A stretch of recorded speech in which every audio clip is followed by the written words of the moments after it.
What's up? Welcome back to another episode of Real Estate 101. My name is Darryl Williams and I appreciate you guys watching this video. I know it's been a minute since I've posted anything. Life has been busy with real estate and other things, so I haven't been able to record as much as I want, but I'm back and I'm gonna pop out 2 more videos before the end of the year, and then come January 2023, we're gonna be a little bit more consistent, maybe change up the content a little bit, who knows. But take a minute to like this video, subscribe if you will, that would mean a lot to me. Today we're breaking down the buying process, and this is general but a little bit specific in terms of New York City because I'm a New York City broker. So a lot of my lens through which I'm breaking this process down will be through that. But if you're in a different state and you're watching this as a buyer, you can still get a lot of value from it. So step 1 in the buying process, before you begin looking at properties, well, you're probably going to be scrolling on Zillow before you do any of this anyway. It's like what people do now, even when they're not looking to buy. But before you get out there and actually look at properties, you want to get your finances in order. You want to get pre-approved for a loan, because the last thing you want to do, and especially me as a broker, is run around with a buyer for a long period of time who is not pre-approved. You don't know exactly how much house you can afford and where your finances stand, and you're kind of just window shopping at that point. So step 1, get your finances in order, get pre-approved. Step 2, pick your neighborhood. Where do you want to live? I've worked with buyers in the past who've given me like, I'm open to all of Manhattan. Now, if you don't know, Manhattan has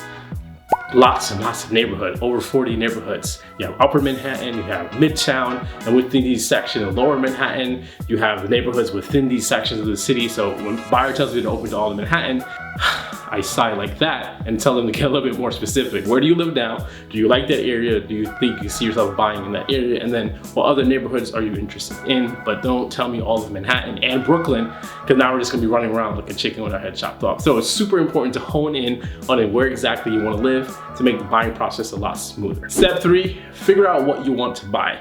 Whether it's a condo or co-op, a single family, a multifamily, this is important as well in the buying process. And you should know this when you figure out in step 1 what your finances look like and what you can afford to buy, whether it's a studio, 1-bedroom, 2, 3-bedroom condo, or a single family or multifamily home, because the prices vary between each product. Condos are typically more expensive than co-ops.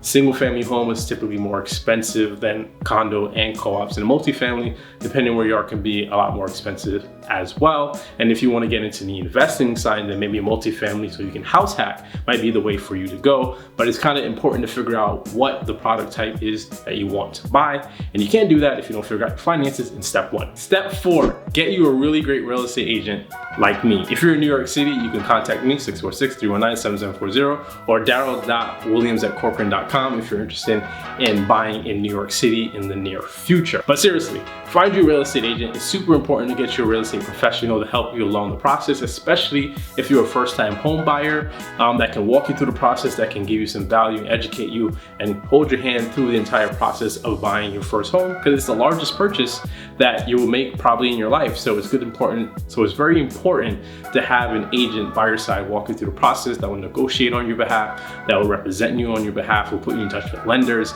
and attorneys as well. Step 5, now that you have a real estate agent, now it's time to start setting up showings, going to open houses, and this is where your real estate agent comes in, because they do most of the heavy lifting right here, or at least they should. You can also send them listings and they will vet the property. That's what I have my buyers do most of the time.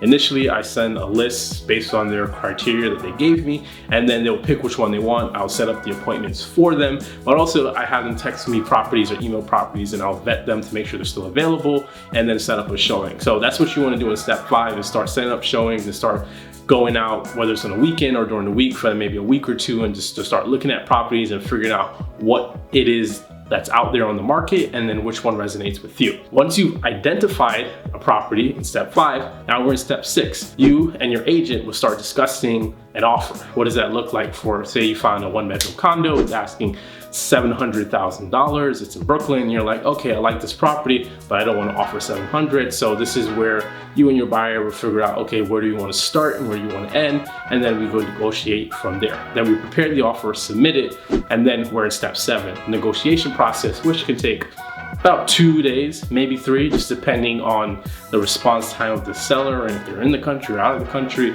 But let's say on average 2 to 3 days. In my experience, sometimes a day. I've had a day where we submitted an offer and the offer was accepted and it was done within a 24-hour period. That's typically the time frame in the negotiation process. So now we're in step 8. Your real estate agent negotiated a great deal for you. You're happy, the terms are great. So now this is where the real estate attorney comes in and starts the reviewing and doing the due diligence and negotiating the contract. New York City is an attorney state, so yes, you do need a real estate attorney when buying real property in New York State.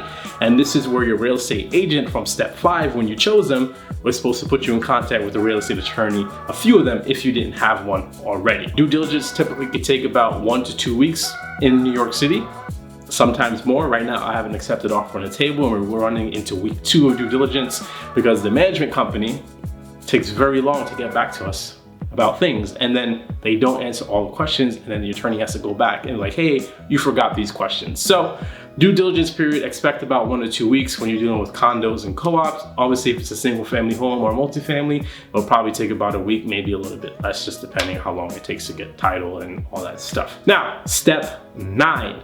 After the due diligence and the contract is negotiated, your attorney will send it to you, the buyer, to review the information and make sure everything is in line. If you have any question regarding the legal language of the contract, they can clarify and answer that for you. But if everything looks good, you sign, you make your contract deposit, which is typically 10% of the purchase price in New York City. And then you send it back to the seller countersign, and now we're fully executed. And you get a copy of that contract as a buyer and you send it to your bank, and they start the formal mortgage process. They order the appraisal, you fill out the loan application. This all takes about 4 weeks, and then they issue a commitment letter at the end of the 30 days. So which then takes us to step 10. So simultaneously, while we submitted the contract to the board and the bank is taking care of all of that, we're working on the application for the condo or for the co-op. That usually takes about 2 weeks to complete. I won't go into all the detail about what you need for co-op, as I have it in this video over here where I break down the mystery of the co-op, and you can watch that video over here. Once the application is completed, we submit that. The condo or the co-op board has about 2 to 3 weeks to get back to us. The condo board is just going to waive their right of first refusal, and once we have that waiver, then we can let the bank know, and then we can schedule the closing. If it's a co-op, we have to wait for the interview, then approval, then we let the bank know, and we can start scheduling the closing. Closings typically are scheduled within 2 weeks after we get approval from the condo or the co-op. Once we have that, we let them know and they schedule the date 2 weeks out. Then we can set the final walkthrough, and then we go to closing,